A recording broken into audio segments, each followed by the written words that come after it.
Welcome back to the Supreme Court of the United Kingdom, where we're hearing the appeal in the case of Asda Stores and Brierley. The issue in the case being whether, in an equal pay claim brought by supermarket employees of Asda, they are entitled to compare their remuneration with that of employees of Asda who work not in supermarkets but in distribution depots. We're hearing submissions on behalf of the employees at the moment by Mr. Andrew Short, Queen's Counsel. So I'll invite Mr. Short to resume his submissions. My Lord, thank you. My Lord, I was just about to look at issue A2 in Armstrong, which is at page 454, MS 454. And that part of this judgment simply deals with the question of whether the tribunal in that case had reached a perverse decision, and decides that it had not, and that there was no reason in law why the tribunal couldn't have taken the course that it did. But it doesn't shed light on the issue before your lordships and my lady. Issue A3 does deal with a question of law, and just to go back, that is whether the NHT could successfully contend there was no single source once there was evidence it had taken some part in pay negotiations. And in paragraph 30, my Lady Arden says, and it's halfway down, the question is always whether the NHT was responsible for setting the terms of employment of employees whose employment began before the 1st of April 1998. Therefore, the tribunal had to evaluate all of the relevant evidence and see which side of the line the case fell. Again, I don't quarrel with that for one moment, but all it does is say it's a question for the tribunal. When one looks at the question asked, though, which is whether the NHT was responsible for setting terms of employment, if that question is repeated, replacing NHT with Asda, I say there is only one possible answer on the facts of the case, and that's the answer the tribunal came to, which was yes. Issue A4, which is the question of whether an employer could become responsible for terms it had not set, is dealt with in this way. It says this point is not covered by the Robertson case, as it does not, in my judgment, require to be decided. I express no view thereon. Now, that question was answered, or has been answered, on 3 occasions before this litigation. On the first occasion, it was addressed by the Employment Appeal Tribunal in a case called Potter in 2009 by Mr. Justice Nelson and lay members. That decision begins at 868. But the passage I want to go to is at 879. And here there are arguments as to whether the trust was a single source. There were different Whitley Council agreements. It was held that they were a single source. But the relevant passages are in paragraphs 107 and 108.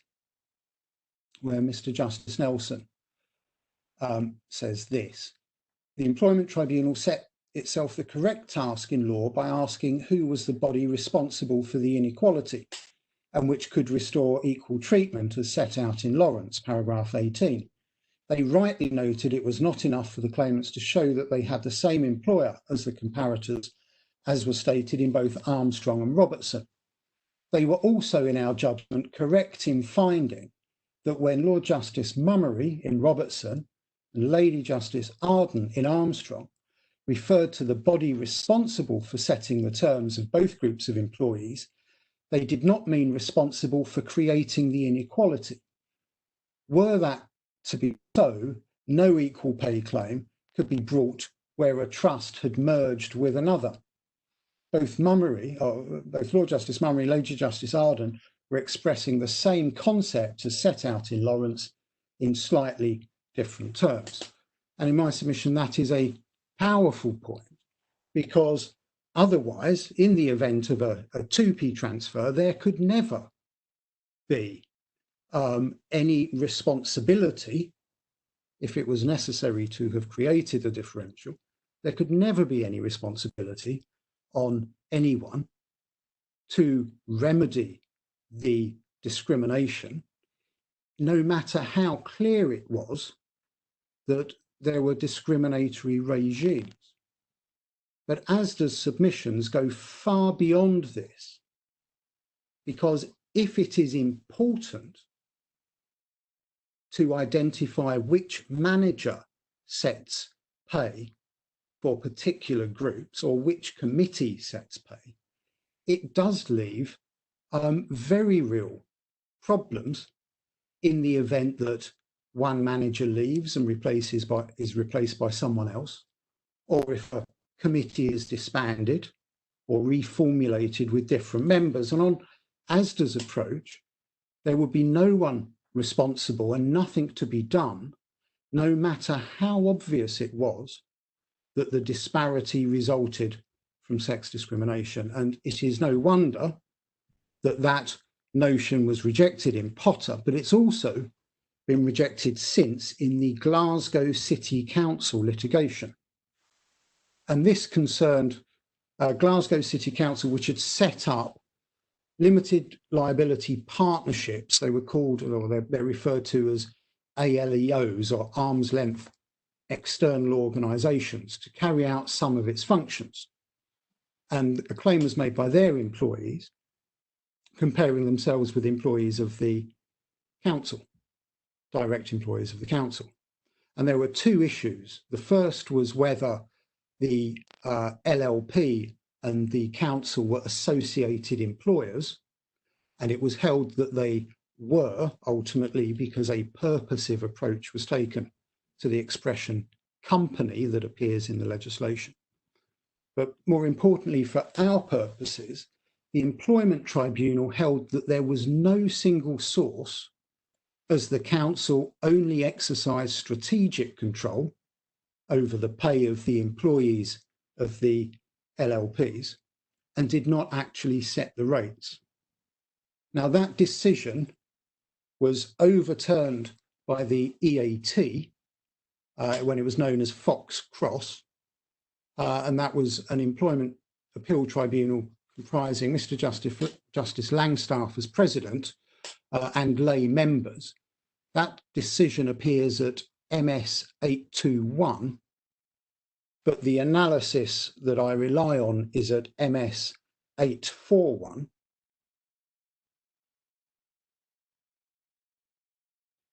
And paragraph 84, Mr. Justice Langstaff says this in the second line: we are persuaded by the submissions of Ms. Romney and Mr. Gorton that in two respects the reasoning of the tribunal is deficient. Firstly, the factual inquiry was not simply into who had set the terms in respect of pay. The question, per Lawrence and Regent Office Care, is whether there is a body which is responsible for the inequality and which could restore equal treatment. There's then a reference to Potter, and it says Potter is Employment Appeal Tribunal authority on the meaning of the first part of the phrase, responsibility for inequality. The sense it adopts is one of ongoing rather than causative responsibility for the disparity. It's to be followed unless we are persuaded it's in error. No submission has been made to that effect before us. We adopt it. But the second part of the phrase is crucial, and it goes together with responsibility in this sense. It is which could restore equal treatment. And there's no doubt at all that Asda can restore equal treatment in this case. The other passage I which in my submission is helpful. Of course, none of this binds your lordships, my lady. But at paragraph 87, there's a helpful analysis of what this means in practice. And it says this, and it underlines the utility of lay members in the appeal tribunal. It says the lay members, in particular Ms. Gaskell, have significant experience in the government of large organisations. They point out that control is rarely exercised directly. A board will run its operations by putting in place systems of governance and audit. The presence of audit enables the board exercising an overall responsibility to step in if decisions are not to its liking. The governance arrangements will normally be such that it should not need to do so. The fact that it does not demonstrate its power by intervening on a day-to-day basis is not at all surprising, but that it retains overall responsibility and power to remedy any errors is undoubted. If somewhat forensically, the point can be demonstrated by considering the sense in which the Minister of Health has responsibility for the treatment of a named patient in a particular ward in a named hospital. He does not himself intervene in the treatment, yet it's generally accepted he has such responsibility. It's exercised through systems and governance and critically audit. The lay members point out that both were in operation as a matter of practice here. Thus, they accept the points made by the claimants, and it's unsurprising in the short time the LEOs had been in operation, there had been no demonstrable interference with pay bargaining with their employees, and that there is undoubtedly scope for the tribunal to have found that Glasgow had responsibility and could remedy inequality had it asked the latter question and not been distracted by its focus on the question of the initial setting of pay rates. Now, that approach was upheld by the Inner House on further appeal, and that decision begins at page 848, 2014 decision. I think it's Lord Brodie delivers the opinion of the court with Lord Drummond Young and Lord Phillip, and the relevant passage is at page 859,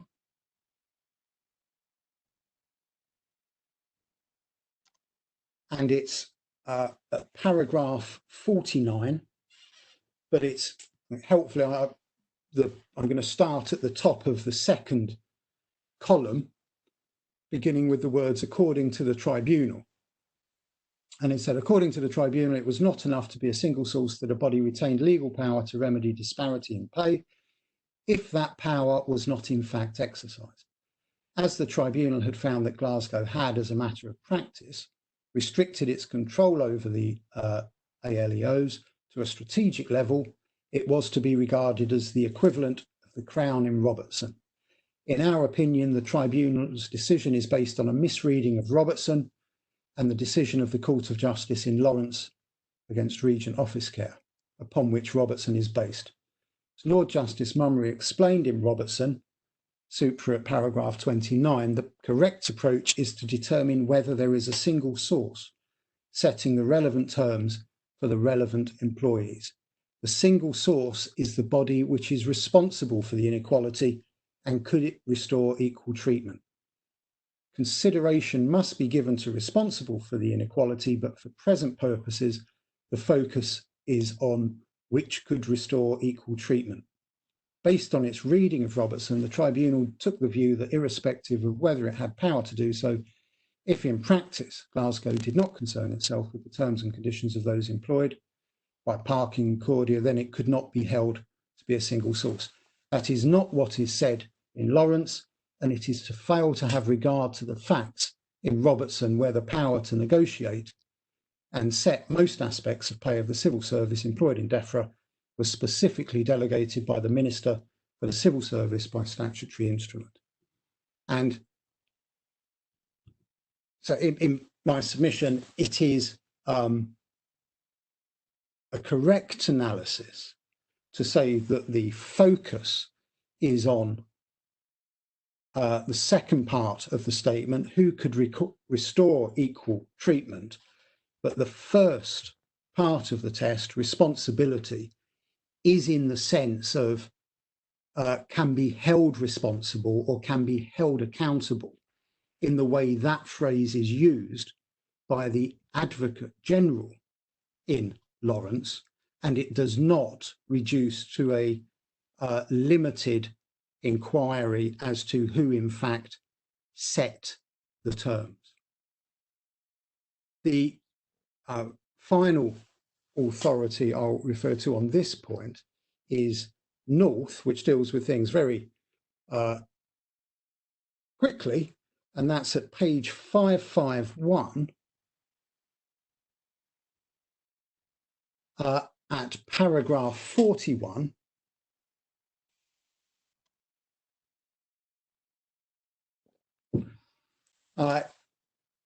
As Lady Howe comes to the very end of the judgment, and after the reference to Robertson, she says this: in this case, it is quite clear that the difference in treatment between the claimants and their comparators is attributable to a single source, namely the local authority which employs them and which is in a position to put right the discrepancy if required to do so. Now, that finding is made notwithstanding that the whole reason for the claim is that the terms and conditions were set by different collective bargaining processes. The claimants were dealt with under the APTC collective bargaining, collective agreement. The comparators were dealt with under the manual workers agreement. That is not a bar to comparison. And that finding, I say, is determinative and inconsistent with the case that's put forward. In no case has any court examined the identity of the particular managers making decisions. DEFRA or Robertson concerned major structural provision in statutory instrument which provided for the DWP or its forerunner to set terms in the DWP and DEFRA to deal with terms in DEFRA. It did not suggest that if Sir Humphrey Appleby and a committee had been tasked with setting terms for some people in the Department of Administrative Affairs, and a different committee headed by Bernard Woolley had dealt with a different group of staff, that wouldn't be a single source. Mr. Stansfield and Ms. Tatum enjoy an immortality in the authorities, but they are unique in so appearing. There are no authorities, to the best of my knowledge, that pay so much attention to individual identities. But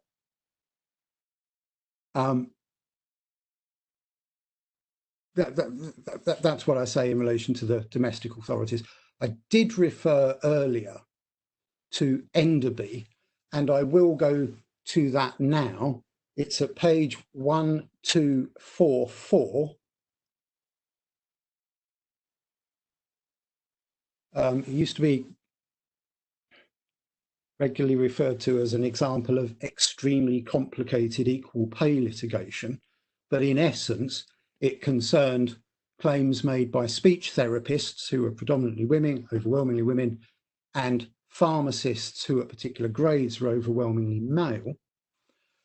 And the particular issue that I say is relevant in my submission, is this, and the terms and conditions of speech therapists were negotiated separately to the terms and conditions of the pharmacists, much as in North, the claimants and comparators.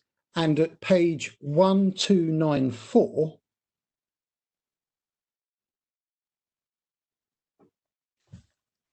the court dealt with the question of whether the fact that there were separate negotiating processes, neither of which discriminated in itself, whether that would objectively justify the difference in pay. And the court said that it wouldn't. And it's paragraphs 22 and 23. 22, the court says, the fact that the rates of pay at issue are decided by collective bargaining processes conducted separately for each of the two professional groups concerned, without any discriminatory effect within each group, does not preclude a finding of prima facie discrimination, where the results of those processes show that two groups with the same employer and the same trade union are treated differently. If the employer could rely on the absence of discrimination within each of the collective bargaining processes taken separately as sufficient justification for the difference in pay, he could, as the German government pointed out, easily circumvent the principle of equal pay by using separate bargaining processes. Accordingly, the answer to the second question is the fact that the respective rates of pay of two jobs of equal value, one carried out almost exclusively by women, the other predominantly by men, were arrived at by collective bargaining processes which, although carried out by the same parties, are distinct and taken separately have in themselves no discriminatory effect, is not sufficient objective justification for the difference in pay between those jobs. Now, Enderby precedes Lawrence. It's not about single source, but the fact that as a matter of EU law, different bargaining processes cannot justify a difference in pay. It must follow that those different bargaining processes will not prevent any inquiry into equal pay. And that's what is suggested. The comparison, Asda says, cannot even be made because it has chosen to carry out the negotiations separately and internally. Now, well, this is, in my submission, a significant point. If it is determinative, and if there is doubt, it would be an appropriate matter for a reference. The question of whether there is no single source because an employer, an ordinary private sector employer, allocates responsibility to two different internal bodies to make decisions. But in my submission, there is no doubt as to the correct answer here. It is at Clare, and the correct answer is that in the ordinary event, an employer does not cease to be a single source by allocating responsibility internally to different employees or subcommittees. Now, my lord, that may not be determinative here, because on the facts, the Employment Tribunal was entitled to make the finding that there was, or even bearing in mind the two internal processes, there was a single source. This was an entirely ordinary case, and the Employment Tribunal was entitled to find that the internal allocation did not produce complete separation, and that the board retained and exercised budgetary oversight and control. I don't submit that it needed to show, or that I needed to show, that the budgetary oversight and control was exercised. The fact it was there was enough, but the tribunal goes beyond that and finds that the control was exercised. And this is at page 299 of the main bundle, MS 299.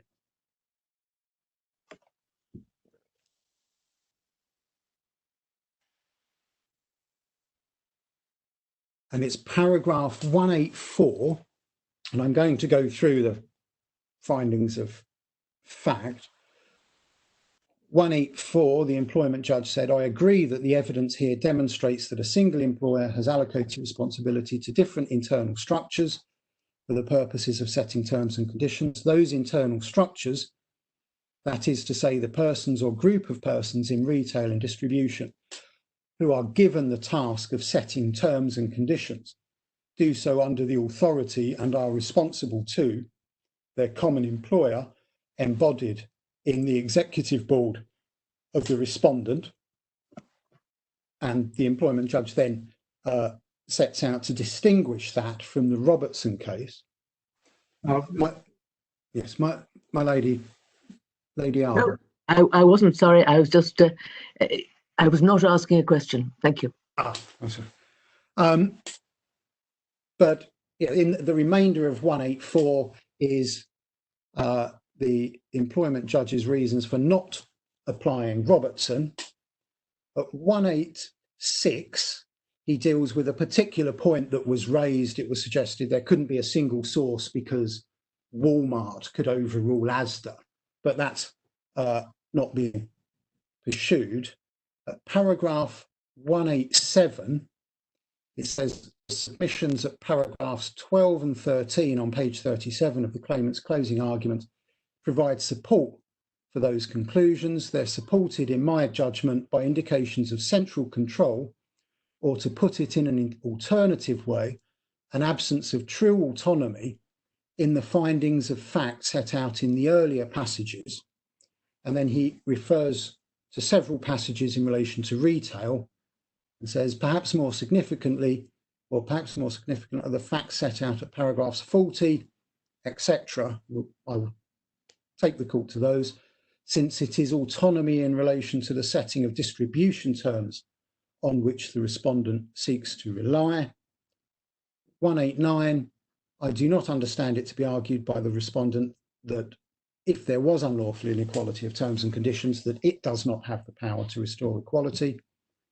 And then at 190, for these reasons, I can and do make the findings of fact set out paragraphs 15 and 22 of the claimant's closing argument. The executive board of Asda and the members or subcommittees of that board had and exercised budgetary control and oversight over both distribution and retail at all material times. The executive board was responsible for the differences in pay and could, subject to the overriding control of Walmart, have introduced equality. Now, I'll come back to the submissions at paragraph 12 and 13 of our closing argument.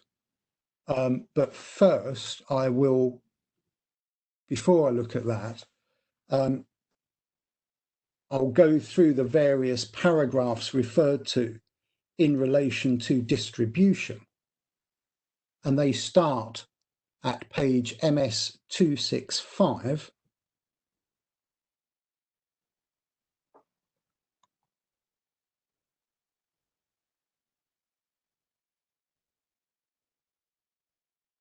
In fact, 264, the paragraph 40 starts at 264. It describes distribution. Distribution management team was headed by Mr. Stansfield between 2007 and early 2016. He was not a member of the executive board, but reported to various members of Asda's board over time. In his witness statement, he described the degree of autonomy he had. He described that generally the nature and extent of the board's oversight was in the form of budgetary oversight. Paragraph 50, there's an explanation of the process early on in which he produced a plan which included an assumption, or which used an assumption as to percentage pay increases to be applied in each of the distribution centres. That assumption was provided by the central finance team and was a target approved by the executive board. After an iterative process at 54, that plan was rolled up into the Respondents' General Finance Plan and presented to the board for approval. From 2010 onwards, there were, this is as they move towards a national recognition agreement, there's against at 62, Mr. Mike Goody, an industrial relations specialist, was recruited as Vice President of Labour Relations to assist in managing dealings with the GMB. And at about the same time, an industrial relations board was established comprising Mr. Stansfield, Mr. Goody, the head of Asda's employment law team, Asda's general counsel, and members of the executive board, including the CEO, COO, executive people director, that was Ms. Tatum and her predecessor, and the CFO.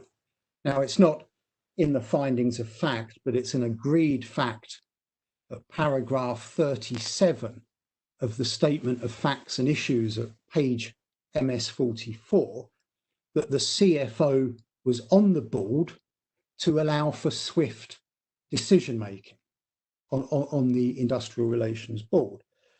And because the Industrial Relations Board was set up and Mr. Stansfield reported to that board, reported to the CEO, CFO, we say it is impossible to suggest this was an entirely separate process. And I'll come back to that.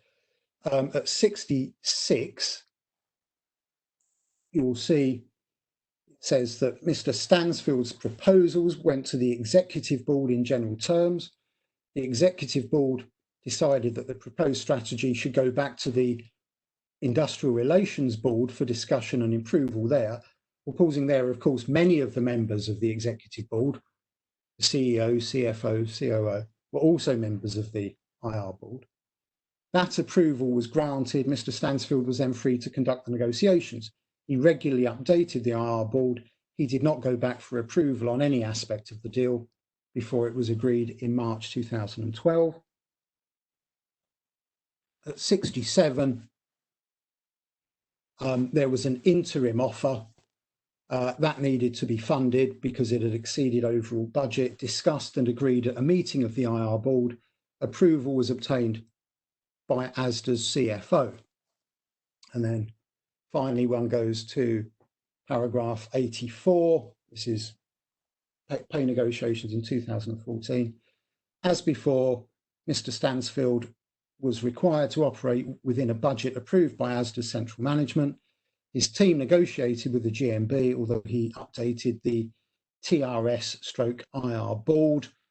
That goes on to explain which had replaced the Industrial Relations Board and which later became Everyone Matters. The TRS/IR board did not take on these negotiations itself, as Tatum gave the rationale being that members of Everyone Matters trusted Mr. Stansfield would come out of the negotiation with a deal which suited the needs of distribution. Now, having made those decisions, the tribunal, in my submission, was quite entitled to make its findings of fact. These are absolutely standard arrangements in any large company. But I said I would go back to the reference made to the closing submissions. And the submissions themselves appear in the supplementary bundle at page 43. I'm sorry, page 42.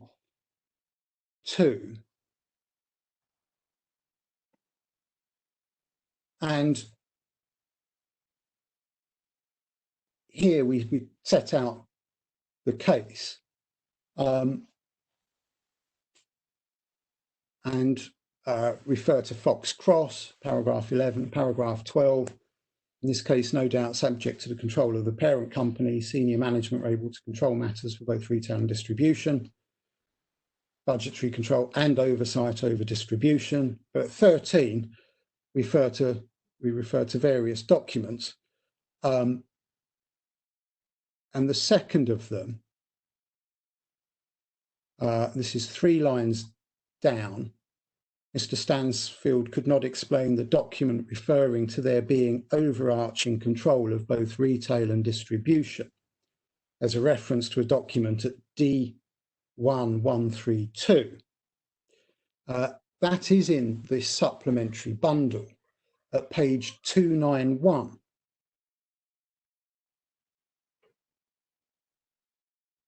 And this is an internal Asda strategy document for 2009. So it's important because it's before the NRA, before the Industrial Relations Board was set up.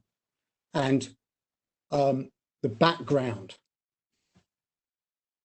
appears on page 292, refers to both distribution and retail relationships are improving with new WOW at the bottom. Retail and distribution relationships will continue to run separately with touch points where strategy will converge. But it's really the next page at 293, where this is on one of Asda's internal documents. They pictorially represented it as retail distribution with an overarching span of control. And this is perfectly accurate, and it is evidence that the tribunal is entitled to have regard to reach what is a very unexceptional decision. There are some more, there are very many documents, but just to give the tribunal a flavour, at 371 of the supplementary bundle, these are minutes of an Industrial Relations Board meeting. And it's this board that most closely supervises Mr.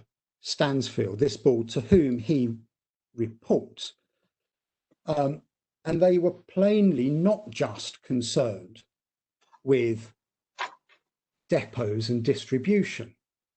And the suggestion that they are separate, entirely separate, siloed processes just cannot stand against the evidence that was before the tribunal. So here one sees industrial relations strategy, reward principles we need to address, GMB claim in distribution, distribution proposal, implications and plan for retail. And so not as separate as may be suggested. And then one looks at 375, the matters that are being taken into account by this board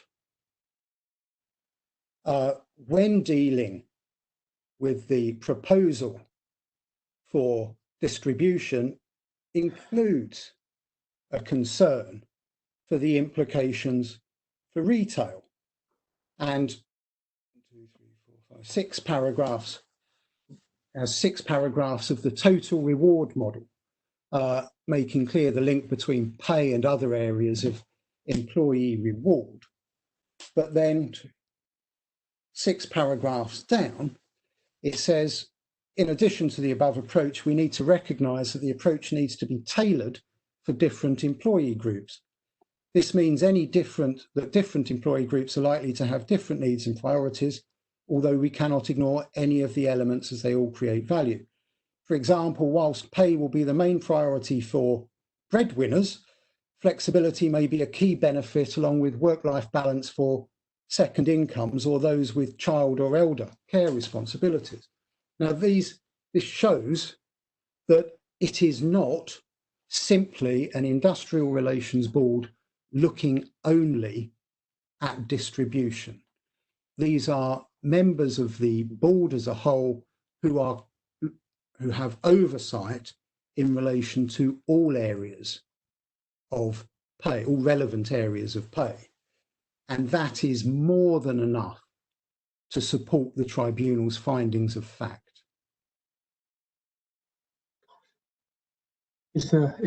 it's also rather striking that entire employee groups are categorized as either breadwinners or second income. Yes, well, at a later, should the litigation proceed, we'll suggest that they might be euphemisms for other things. But well, it's stereotypical. It might be said to be stereotypical thinking about yes, to categorise groups as a whole in that way. This is no findings of fact have been made, but this is the claimant's case. Yeah, and if it's right, it is obviously sex discrimination, and there should be a remedy for it. Now, of course, the respondents are entitled to say that that was an aberration, that's not really what we thought, or it didn't translate into decisions, or it means something else. But if it doesn't, in my submission, this is a paradigm example of what the equal pay legislation is intended to stop.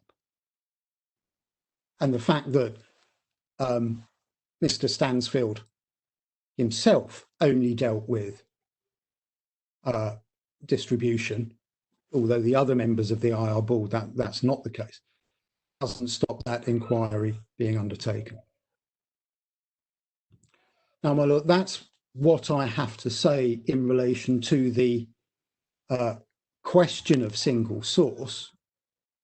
If the claimants are entitled to rely upon their chosen comparators because of single source, either because it follows in ordinary employment cases other than exceptional ones such as Robertson, or perhaps immediately after a 2P transfer, where it's clear that someone else set one set of terms.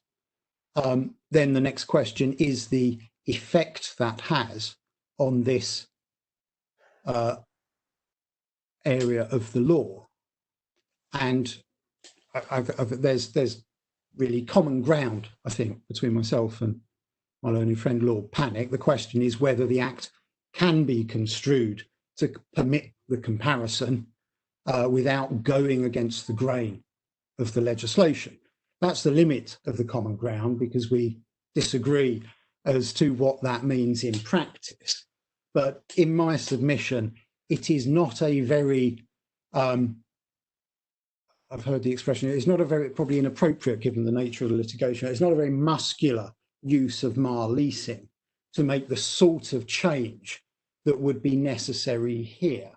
Lord Bridge has accepted or has held common terms can sometimes mean common source in the sense of a common collective agreement, a single collective agreement. So there's not much of a development that would be necessary to say that common terms are established where they flow from a single employer, or to say that same employment is available where there is a single source.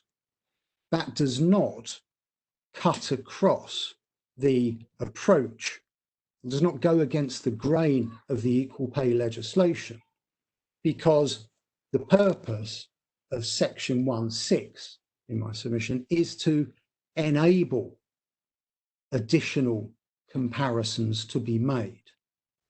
And it's quite consistent with that purpose.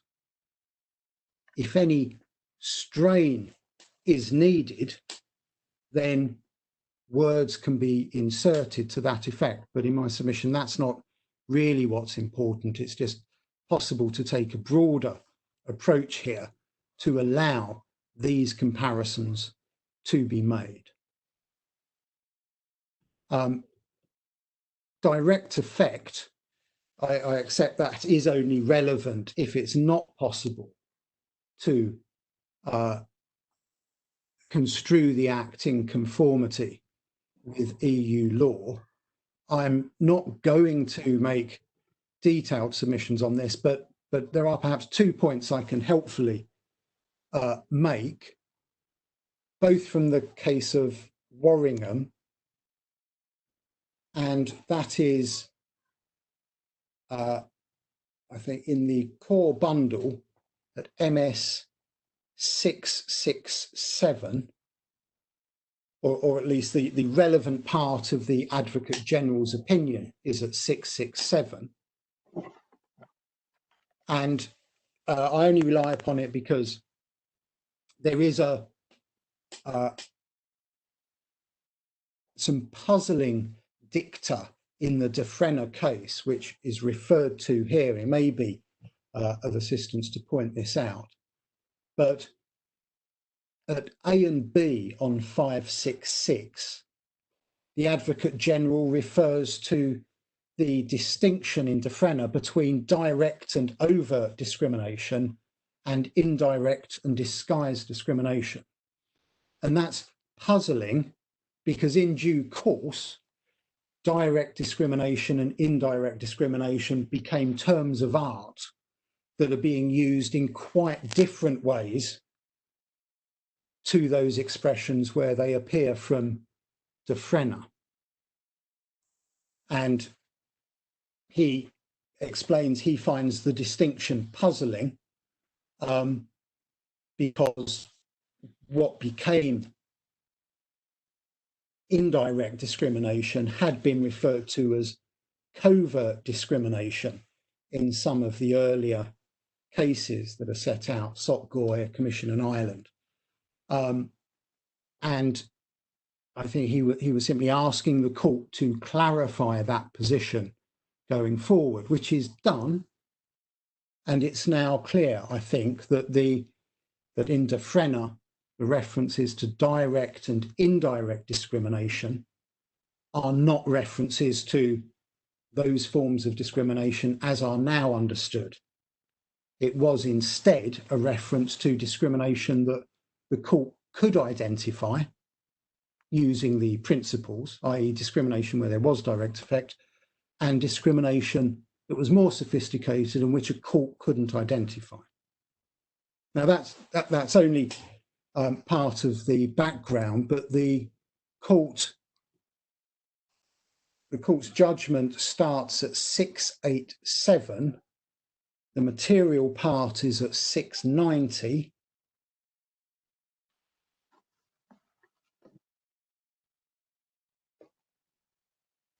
And two things, paragraphs 19, 20 and 21 deal with the fact that equal work of equal value had always been implicit within Article 119. This hadn't earlier been appreciated, but a series of cases, including this one, establish that equal work includes necessarily work of equal value. But the third question, paragraph 23, deals with the matter that I have referred to. And it says, as the court has stated in its previous decisions in Defrenna and subsequently in McCarthy's, Article 119 applies directly to all forms of discrimination which may be identified solely with the aid of the criteria of equal work and equal pay referred to by the article in question, without national or community measures being required to define them with greater precision. Among the forms of discrimination which may be thus judicially identified, the court mentioned in particular cases where men and women receive unequal pay for equal work carried out in the same establishment or service, public or private. In such a situation, the court is in a position to establish all the facts, enabling it to decide whether a woman receives less pay than a man engaged in same work or work of equal value.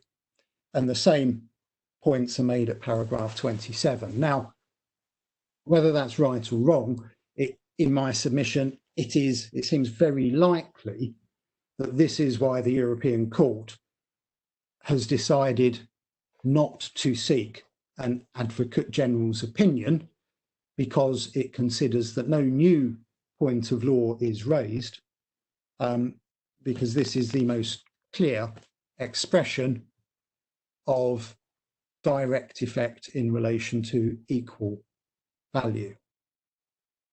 But in any event, the ECJ will decide that and give its reasons sooner rather than later. So if that decision is that it does have direct effect in equal pay, equal value cases, it will be necessary to disapply the relevant provisions of the Act if they provide a barrier to a comparison that the claimant is entitled to make as a matter of EU law, which is what Lady Hale envisaged would be done were it necessary in North, but which wasn't necessary because even as a matter of domestic law, Section 1(6) was intended to provide a low threshold. Now, I have a couple of points that I'd like to make to tidy things up, but otherwise they are my submissions on single source. The two matters to tidy up are these. One concerns the position of claimants under the North hypothetical. And it doesn't arise as such in this case because I think it's common ground that if the test is satisfied for comparators, it would also be satisfied for claimants. But there is, in my submission, a question mark as to whether it needs to be satisfied for claimants. This was dealt with in the British Coal case in the Court of Appeal and in a case that was heard subsequently to it called Ratcliffe, which is at page 724 of the bundle. And at how long a report this is, the relevant passage is at 766 between B and C. I'll deal with this briefly. It's not necessary that the terms and conditions of employment for women employees are common or the same at both establishments, but the terms observed for women or which would be offered to female employees, when these can be established, are relevant and admissible. So it wasn't necessary for the women to show their own North hypothetical. That issue, and the same decision is made at 776 between D and E in the Ratcliffe case, but that issue wasn't dealt with as such in the House of Lords because, again, it was common ground that the test would be satisfied. So in my opinion, it doesn't arise necessarily for decision here because on the facts, if there is a need to do it, the need is satisfied.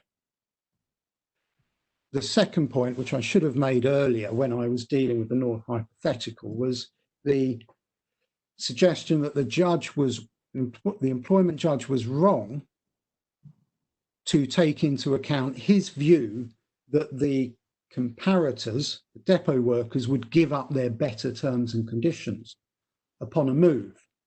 And my learned friend said, well, that's not what's relevant. What's relevant is how much Asda would pay them. But in my submission, that's not the whole story, because paid ultimately is a bargain between the two of them, either individually or collectively or a bit of both. And the reality is Asda would not have paid depot workers a penny to do that work in shops because that could not be done. if that's the right hypothetical, and I do adopt the suggestion that the proper hypothetical that allows things to be tested properly is to have a depot on the site of the store. But even if it's just working in the store, the reality is Asda would not have paid 1 penny for that work. And so it is much more like the example of assuming a willing vendor and a willing purchaser, even though we all know there would not be such a thing. And assuming they did need depot workers to do depot work in the store, they'd pay them the rate for depot work. And that in itself is a good enough reason to allow comparability in this case. Now, my lords, my lady, those are my submissions.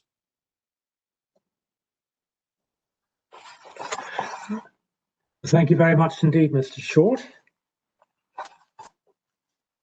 Lord Pennick. Thank you very much, my lord.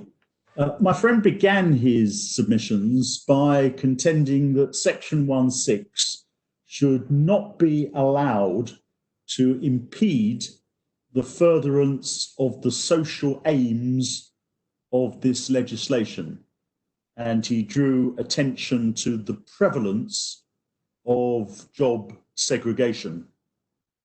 There's a problem, I submit, with my friend's submission, however well-founded it may be in terms of social policy. And the difficulty is that Section 1.6 is a limitation on the scope of the right to claim equal pay, whether for like work, work of equal value, or whatever. Section 1.6 applies irrespective of the strength of the substantive claim. It applies irrespective of whether there is a justification under Section 1.3 for the pay difference. So I understand there's considerable force in it. My friends lament that this makes Section 1.6 an impediment to furthering the goal, in social terms, of advancing equal pay. My point is that that is what Parliament has deliberately done. It has chosen to include in this legislation a limitation.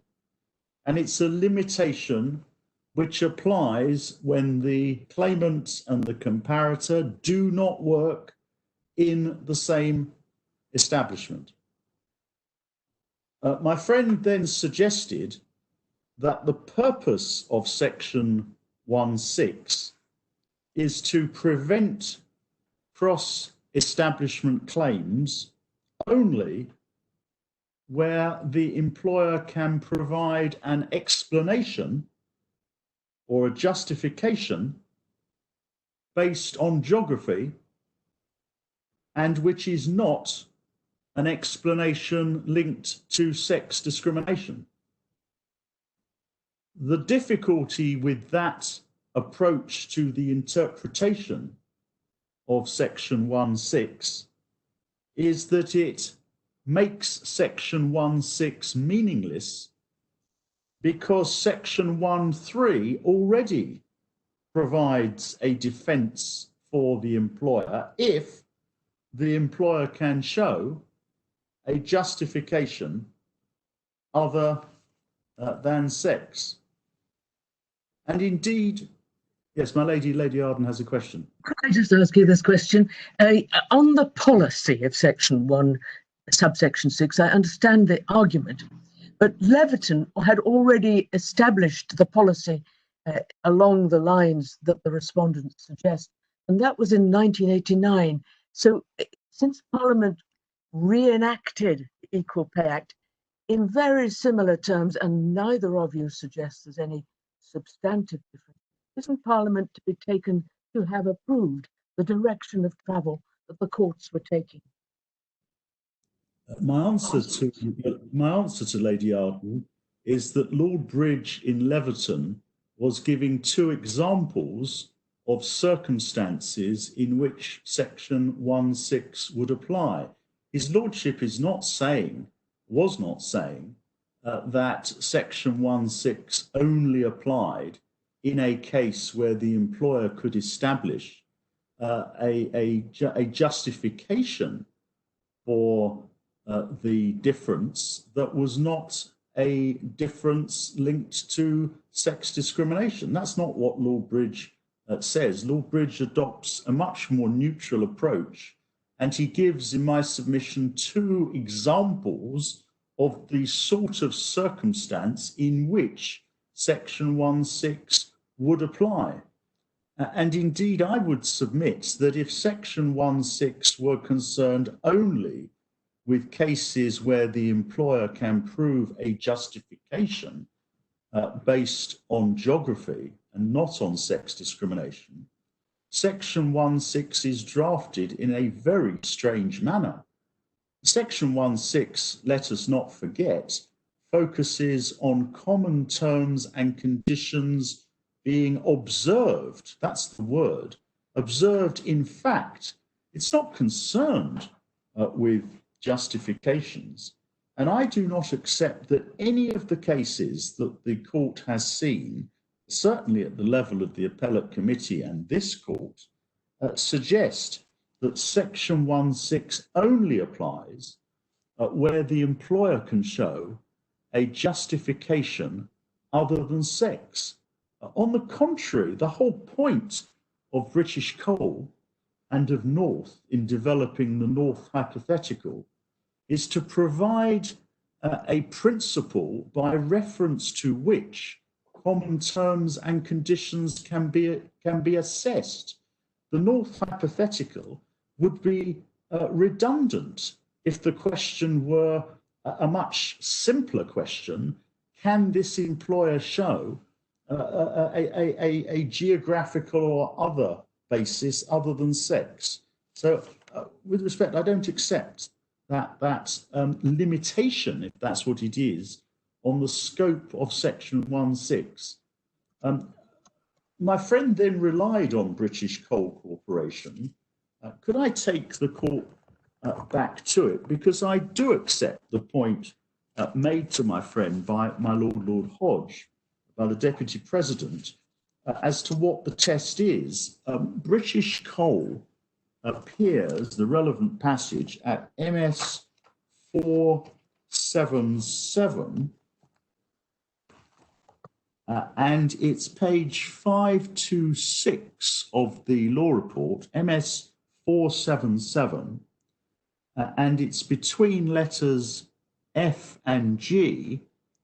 At letter F, Lord Slynn, speaking for the appellate committee, says what therefore has to be shown is that the male comparators at other establishments and at her establishment share common terms and conditions. And that's important because there's no question, as Lord Bridge had said, of comparing the terms and conditions of the claimants with the terms and conditions of the comparators. He then goes on, if there are no such men at the claimant's place of work, then it has to be shown that like terms and conditions would apply, that is, like terms and conditions for the comparators would apply if men were employed there in the particular jobs concerned. And I rely on that because I say it supports the answer I gave to my lady, that that's the test. The test is not some overarching question, can the employer show that he's got a justification for what happens? The question is a much more technical one, based on the hypothetical, based on the evidence relevant to that hypothetical. And the question, particularly in a case such as this, where there are no depot workers in the stores, the question is what would happen if the depot workers were performing the depot work in the stores? That's what Lord Slynn asks, and that is the origin of the North hypothetical. Should be called the British coal hypothetical, but it's the North hypothetical, and that is what was developed by Lady Hale for the court in the North case. Now, my friend then submitted that the North hypothetical cannot depend on whether a collective agreement states that the work is paid the same whichever establishment it is performed in. We agree.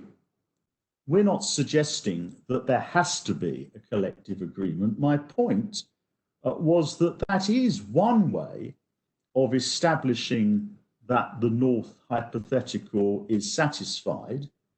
It's not what's relied on in this case. It was the approach that was very influential in Leverton itself, and indeed in North.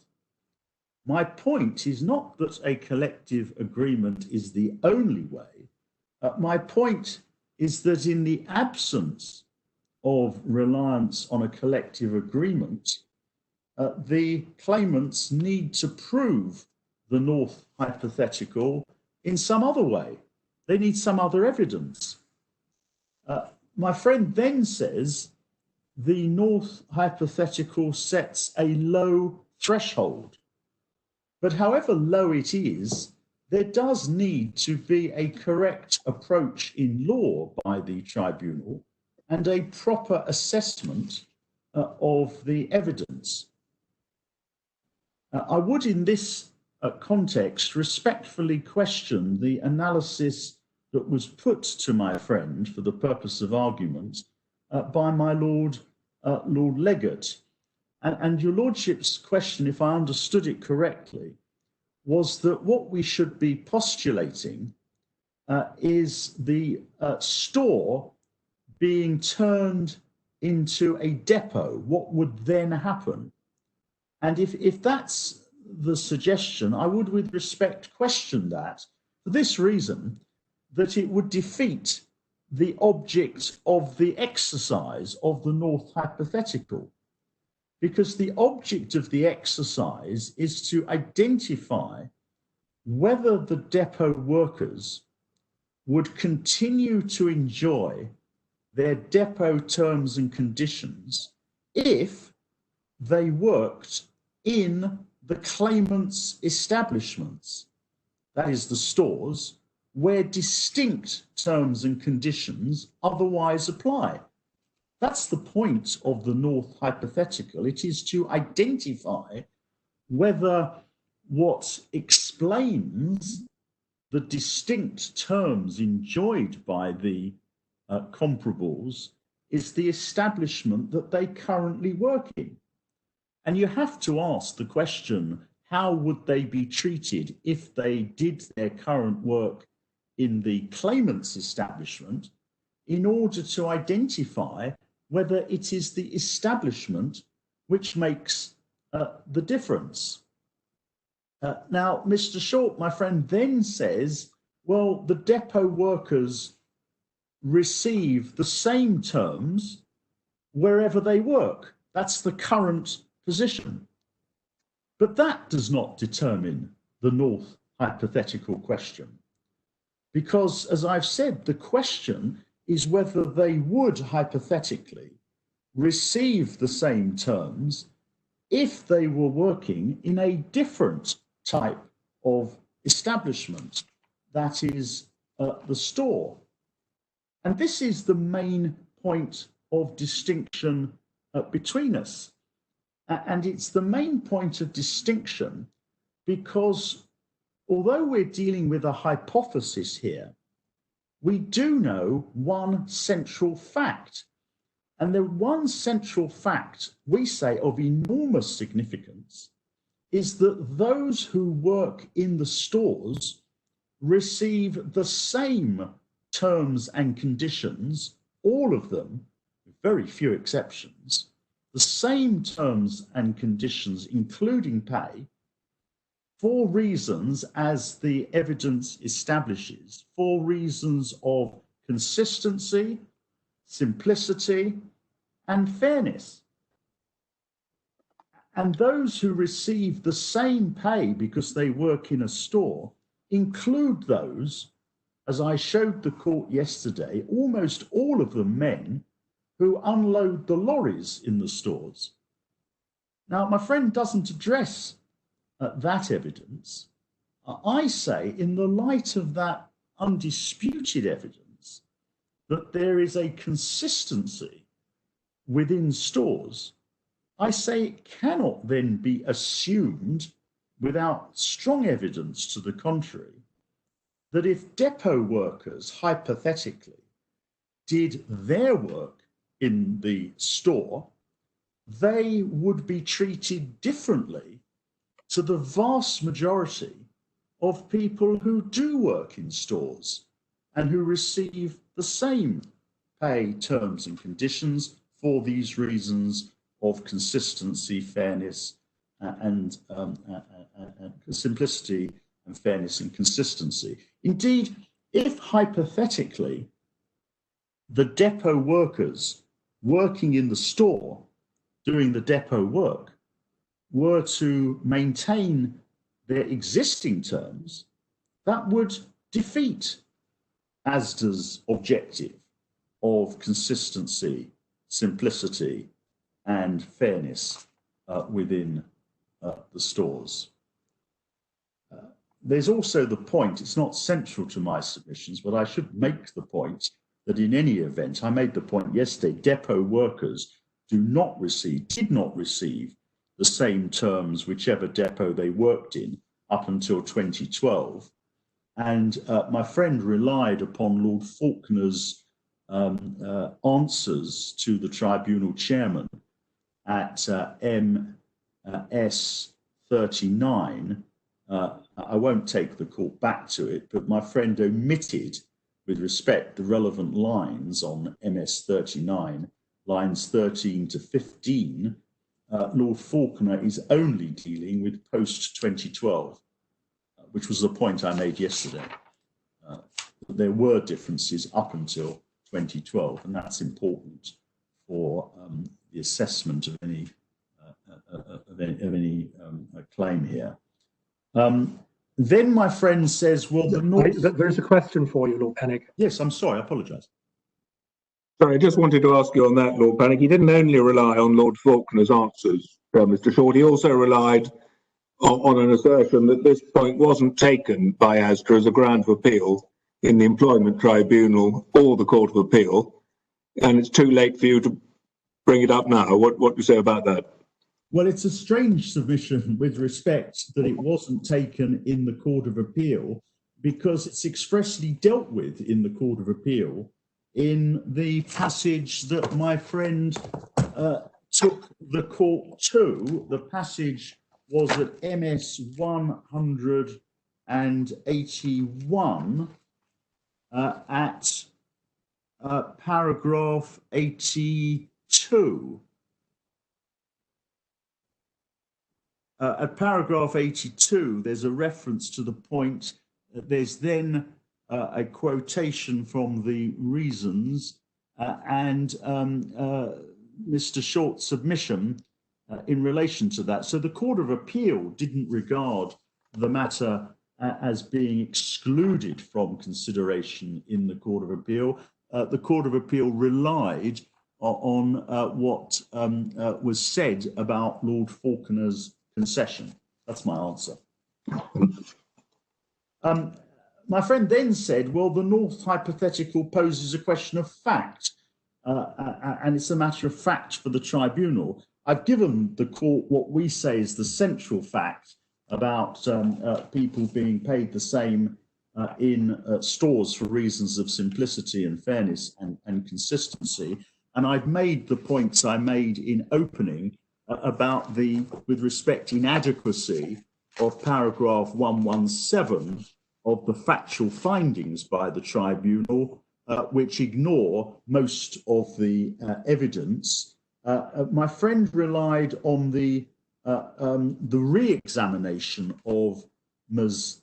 Tatum by Lord Faulkner at MS Supplementary 37. It's quite interesting that the tribunal, when they analysed this question at paragraph 117 at MS 276, do not refer to that evidence. I took the court yesterday to all the evidence that the tribunal referred to, and I say it's not surprising because it's far from clear what Ms. Tatum was saying. My Lord, the President drew attention to paragraph 111 of the tribunal decision. Could I take the court back to that, please? It's MS 275. And this was the point that my Lord, the President was raising relating to temporary relocation of employees. And my friend very fairly made the point that the tribunal itself didn't think that this was of great significance. See paragraph 240 on MS 306. I would add to that that it really isn't very surprising that if an employee is temporarily relocated from a depot to a store, that their existing terms and conditions would not be affected. It's a different matter in my submission if a person is going to be permanently redeployed into a store doing depot work. So we say that the question under section 1.6 is, after one goes through all the law, it comes down to a simple question, which unfortunately this tribunal complicated. And the question is whether the depot workers would receive their current terms if, hypothetically, they carried out their depot work in stores. And we respectfully submit that the Employment Tribunal, like the Court of Appeal, have ignored the central evidence which establishes, as I've said, that those who do work in stores receive the same terms for reasons of fairness, consistency and simplicity. We say that is the strongest possible basis for inferring that on the North hypothesis, that too would apply to depot workers doing depot work if they were to do it in the store. That's our case on domestic law. May I turn to EU law?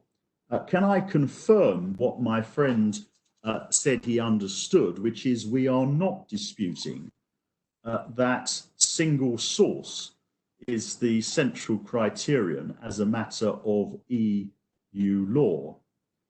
I also accept, of course, that retail and distribution are both parts of Asda, and that Asda, as the employer, could alter the terms of the contracts for one or both of the relevant constituent parts.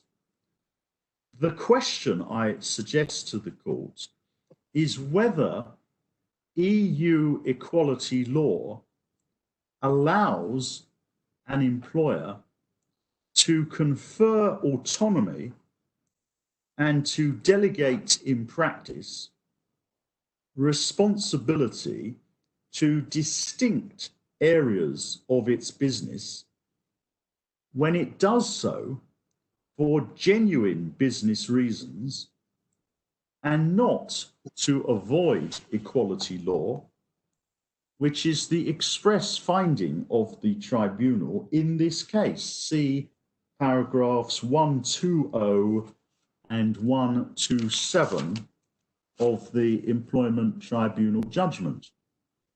I'll come in a moment to whether there has been conferred autonomy and delegated responsibility. That's a question of fact. Could I briefly respond on the law? My friend relies on Lawrence. Lawrence, of course, for present purposes, is an easy case because Lawrence concerned different employers for the two categories of worker. The European Court of Justice, as it then was not considering the application of EU law where there is the same employer for the two categories, but there is a distinct autonomous branch or unit within the same overall employer. Nor incidentally was Enderby considering that problem, although Enderby wasn't concerned with single source at all. It was apparently, I was in the case, but I can't remember the detailed facts. There's no suggestion that there was autonomous branches of the employer dealing with the distinct issues. But in any event, it wasn't concerned with single source. The ECJ's formulation at paragraph 18, which the court has seen, in my submission, leaves it to national courts to apply the principle being, as Lord Justice Mummery said, who is responsible in practice. Now, in this case, the Employment Tribunal and the EAT and the Court of Appeal all took the view that even where there are different processes for different groups within one employer, this is, as a matter of law, a single source, irrespective of autonomy and delegation. And that's the approach that the court saw yesterday in the Court of Appeal judgment referring to the EAT judgment. My case is that it is possible, depending on the facts, for the separate processes within one employer to be, quote, responsible for the pay differences. And I say that's what Robertson and Armstrong decide as a matter of law. Of course, the facts are specific, but that's what they decide as a matter of law. And I say that the facts of this case are very extreme, because I do submit, contrary to the submissions near the end of my friend's presentation, I say that the facts of this case establish that depot pay in practice is entrusted to Mr. Stansfield, subject, I accept, subject to budgetary control. But I remind the court that in Robertson, it was the Treasury which retained budgetary control at all times. See Robertson at MS 535 at page 760 at letter A of the law report. The Employment Tribunal, and my friend took the court through the Employment Tribunal paragraphs, I would remind this court that the Employment Tribunal said at MS 265, at the top of the page, MS 265, it's paragraph 40 of the ET judgment, final sentence, he, that's Mr. Stansfield, described that generally the nature and extent of the board's oversight of distribution was in the form of budgetary oversight. And I say that all the passages which my friend then read out go to that point. And my submission is that the budgetary oversight in this case is akin to that in Robertson and does not preclude a finding of autonomy and delegation. And the final point I want to make on this issue is to invite the court to go to the agreed statement of facts and issues in this case, which helpfully sets out the position. It starts at MS 35, and may I invite the court's attention to MS 40.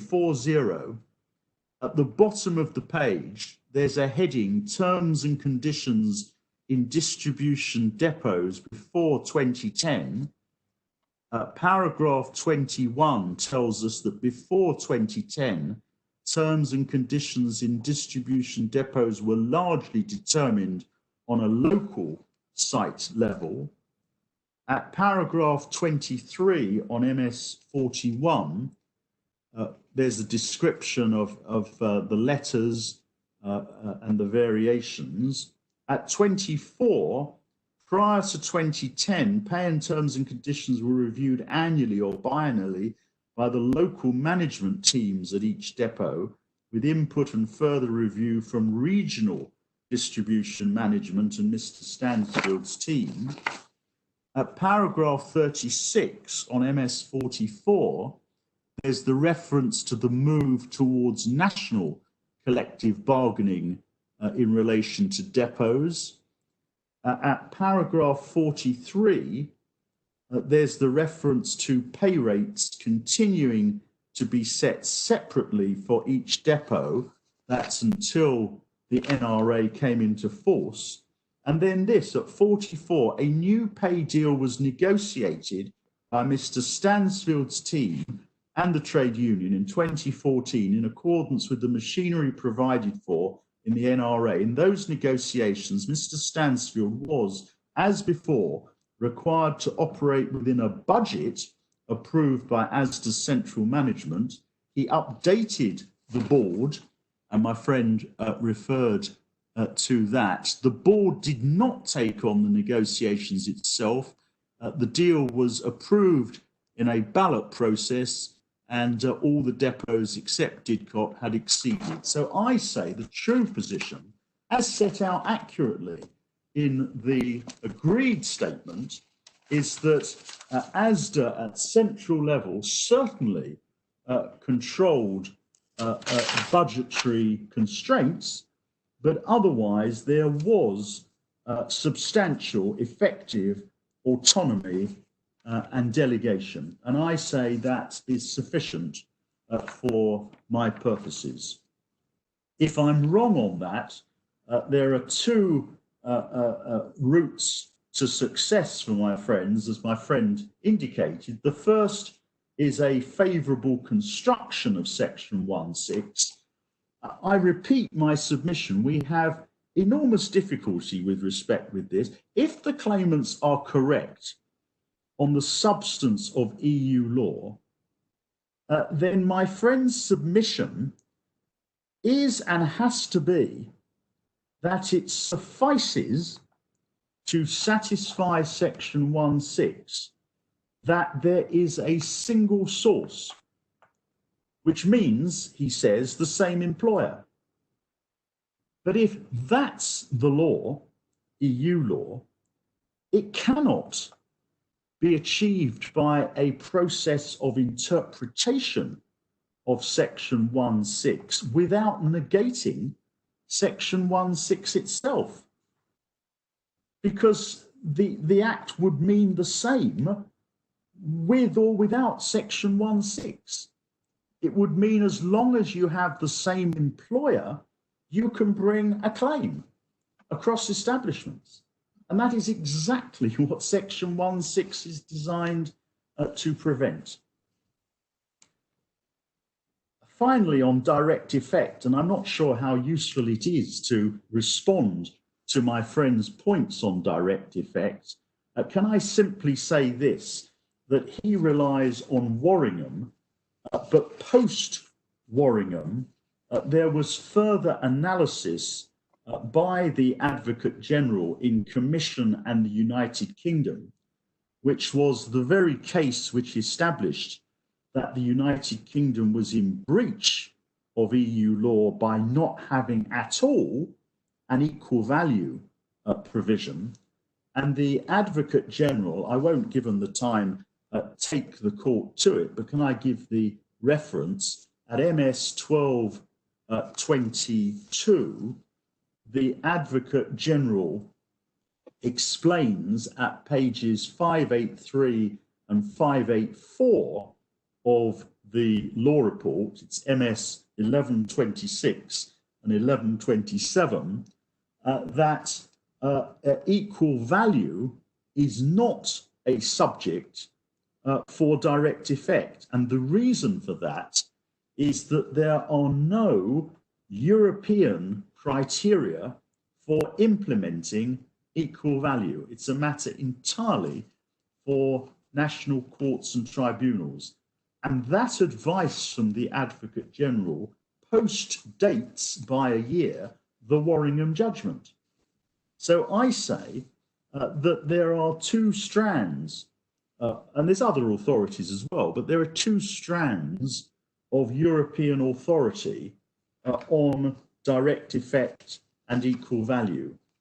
Which of them is now regarded by the European court as clearly the correct one, or so clearly the correct one that there doesn't need to be an Advocate General's opinion and a hearing, we will find out. I should also just add that this court should not proceed on the basis, if it is, that it is rare for the Court of Justice to dispense with oral hearings and Advocate General's opinions. In more than half of the cases in the last year, it has done so.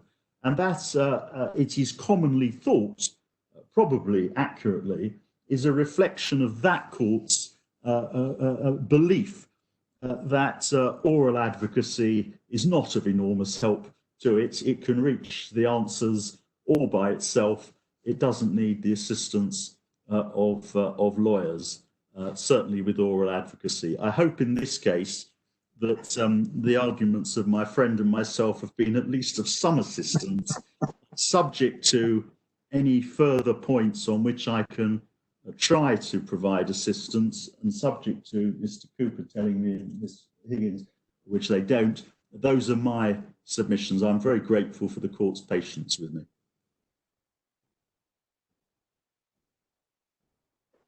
Well, Lord Pennig, we can assure you that this court is always appreciative of oral advocacy, albeit more so perhaps on some occasions than others. But on this occasion, we're very grateful to both you and Mr. Short, and to those who have been assisting you. We'll now take time to consider our decision in the light of your submissions, and the court will adjourn.